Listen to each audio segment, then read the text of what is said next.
ഇന്നത്തെ ക്ലാസ് വരുന്നത് ലീഫ് ഉണ്ടാ. നമുക്ക് നോക്കാം.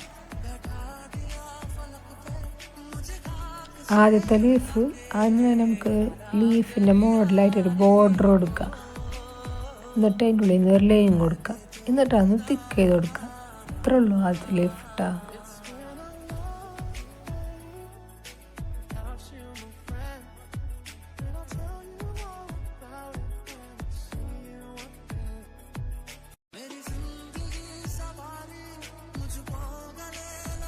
ആദ്യം തന്നെ ഉള്ളിൽ നിന്ന് ഒരു ലൈൻ ഇങ്ങനെ ഡബിൾ ലൈൻ പോലെ കൊടുക്കുക. നമ്മൾ ലീഫിൻ്റെ ഉള്ളിൽ വരുന്ന തണ്ടുണ്ടല്ലോ, അതിട്ട് അങ്ങനെ വരക്കണത്. എന്നിട്ട് ഇങ്ങനെ ഞാൻ വരക്കണ പോലെ തന്നെ ലീഫ് ഇങ്ങനെ വരച്ചെടുക്കുക. എന്നിട്ടൊന്ന് ഷെയ്ഡ് ചെയ്തതിന് ശേഷം ബോർഡർ ഒന്ന് തിക്ക് ചെയ്ത് കൊടുക്കുക. ഞാനിപ്പോൾ തിക്ക് ചെയ്തിട്ടുണ്ട് കേട്ടോ, ഷെയ്ഡ് ചെയ്യുള്ളൂ.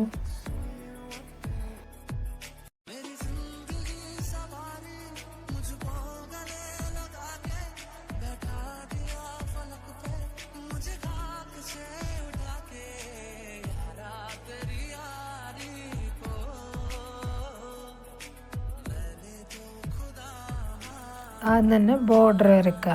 എന്നിട്ട് ഉള്ളിൽ നിന്ന് ഡബിൾ ലൈൻ പോലെ ഇങ്ങനെ കൊടുക്കട്ടോ. എന്നിട്ട് ആ ഡബിൾ ലൈന് മേലേക്കും ആ ലീഫിൻ്റെ ബോർഡർ മേൽക്കുമായിട്ട് ലൈൻസ് കൊടുക്കുക. അപ്പുറത്തും കൊടുക്കുക, ഇപ്പുറത്തും കൊടുക്കുക. എന്നിട്ട് ആ ബോർഡറിന് തിക്ക് ചെയ്ത് കൊടുക്കുക കേട്ടോ.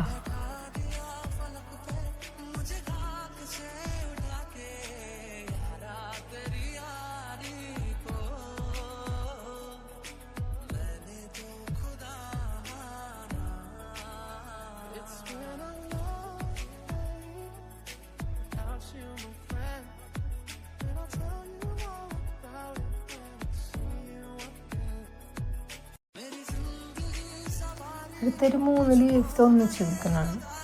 ഇപ്പോൾ ടിയർ ഡ്രോപ്സ് വരക്കൂലേ, അതേപോലത്തെ ഒരു ലീഫ് ഉണ്ട്. പക്ഷെ ടിയർ ഡ്രോപ്സിൻ്റെ കൂട്ടല്ല, ഒന്ന് നീട്ടി വരച്ചെടുക്കണം ഈ ലീഫാണെങ്കിൽ. ടിയർ ഡ്രോപ്സ് എന്ന് പറഞ്ഞാൽ ഡോട്ട്സ് ഇട്ടിട്ട് അതിൻ്റെ ഉള്ളിൽ നിന്ന് ഒരു ലൈൻ കൊടുക്കുക. കുറച്ചല്ല, ഒരു ഡോട്ട്സ് ഇട്ടിട്ട് ഒന്ന് നന്നായിട്ടൊന്ന് ഉള്ളിൽ നിന്ന് വലിച്ചെടുത്തിട്ട് ശേഷം അത് ലീഫിൻ്റെ മോഡലാക്കി എടുക്കണം. ഒരു 3 ലീഫ് വരച്ചെടുക്കുക. അടുത്തത് സാധാരണ ലീഫ് വരക്കുന്ന പോലെ തന്നെ ഞാൻ ആദ്യം വരച്ചില്ലേ, ആ ലീഫ് 3 എണ്ണം അടുപ്പിച്ച് വരക്കുക. എന്നിട്ട് ബോർഡർ തിക്ക് ചെയ്ത് കൊടുത്തതിന് ശേഷം ഉള്ളിൽ നിന്ന് ഒരു ലൈൻ ഇട്ട് കൊടുക്കുക.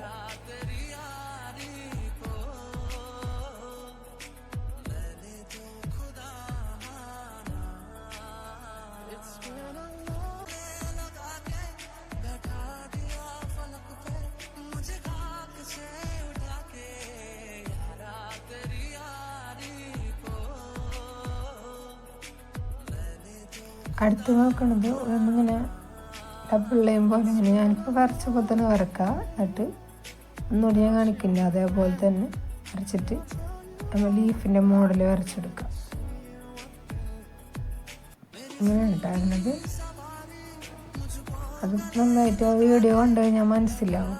ഇനി അടുത്ത ലാസ്റ്റ് ഞാൻ വലുതായിട്ടാണ് വരയ്ക്കണ ലീഫ്. പക്ഷെ നിങ്ങൾ ചെറുതാക്കി വരച്ചാൽ മതി. ഞാനിപ്പോൾ വലുതായിട്ടാണ് വരച്ചെടുക്കുന്നത്. എന്നിട്ട് ഡബിൾ ലൈൻ പോലെ ഇങ്ങനെ വരച്ചെടുക്കുക. എന്നിട്ട് ലീഫിൻ്റെ ബോർഡർ വരക്കുക. ഇതിൻ്റെ ഉള്ളിൽ കൊടുക്കണം ലൈന് ശ്രദ്ധിച്ച് നോക്കാം. ഒന്ന് ഒരു വളവുണ്ടായിട്ടാണ് ഈ ലീഫിൻ്റെ ഉള്ളിൽ ലൈൻസ് കൊടുക്കണം. വളവോടുകൂടി ലൈൻസ് കൊടുക്കണത്. അപ്പം അങ്ങനെ തന്നെ കൊടുക്കുക. എന്നിട്ടൊന്ന് ബോർഡർ തിക്ക് ചെയ്ത് കൊടുക്കുക.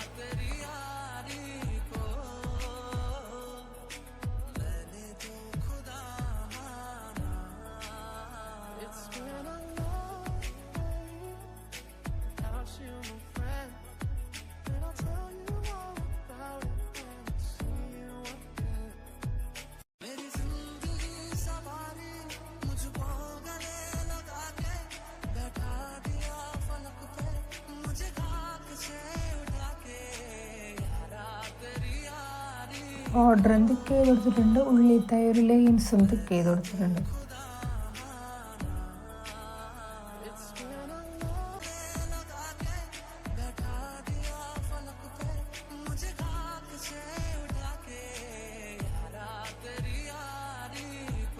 ഇതെന്നിട്ട് ലാസ്റ്റ് ലീഫ് വരുന്ന അതിന് ആദ്യം വരച്ചിരുന്ന പോലത്തെ ലീഫിൻ്റെ ഒരു ബോർഡറല്ല ഇറക്കുന്നത്, ചെറിയ രീതിയിലൊരു ലീഫ് നമ്മളെ നെല്ലിൻ്റെ ആ ഒരു ഷേപ്പിലാണ് വരുന്നത് ഈ ഒരു ബോർഡർ. എന്നിട്ട് അതിൻ്റെ രണ്ട് സൈഡൊന്ന് തിക്ക് ചെയ്ത് കൊടുക്കുന്നുണ്ട് ചെയ്യുന്നത്. രണ്ടാമത് ഞാൻ കാണിക്കുന്നത് അടിഭാഗം നേരിയതാണ് വഴിക്കും മേലോട്ട് ഇങ്ങനെ തിക്ക് ചെയ്ത് വരും. ഇതേപോലെ തന്നെ കൊടുക്കുക. അങ്ങനെ ഒരു ഇപ്പുറത്ത് കൊടുത്തിട്ട് ഇപ്പുറത്ത് കൊടുക്കുക. ഇങ്ങനെ വരക്കുക. ആദ്യം തന്നെ ആ ഒരു ബോർഡർ വരച്ചതിന് ശേഷം തിക്ക് ചെയ്ത് കൊടുക്കുക, അല്ലെങ്കിൽ ബോർഡറോടുകൂടി തന്നെ തിക്ക് ചെയ്ത് കൊടുക്കുക. നമുക്ക് വരക്കാൻ പറ്റുന്ന പോലെ വരക്കാം. പഠിച്ച് നമുക്ക് എങ്ങനെ വേണമെങ്കിലും വരക്കാമല്ലോ. ഇന്നത്തെ ക്ലാസ് ഇത്രേ ഉള്ളൂ. ഇഷ്ടപ്പെട്ട് കഴിഞ്ഞാൽ ഷെയർ ചെയ്ത് സബ്സ്ക്രൈബ് ചെയ്ത് സപ്പോർട്ട് ചെയ്യാം. Thank you.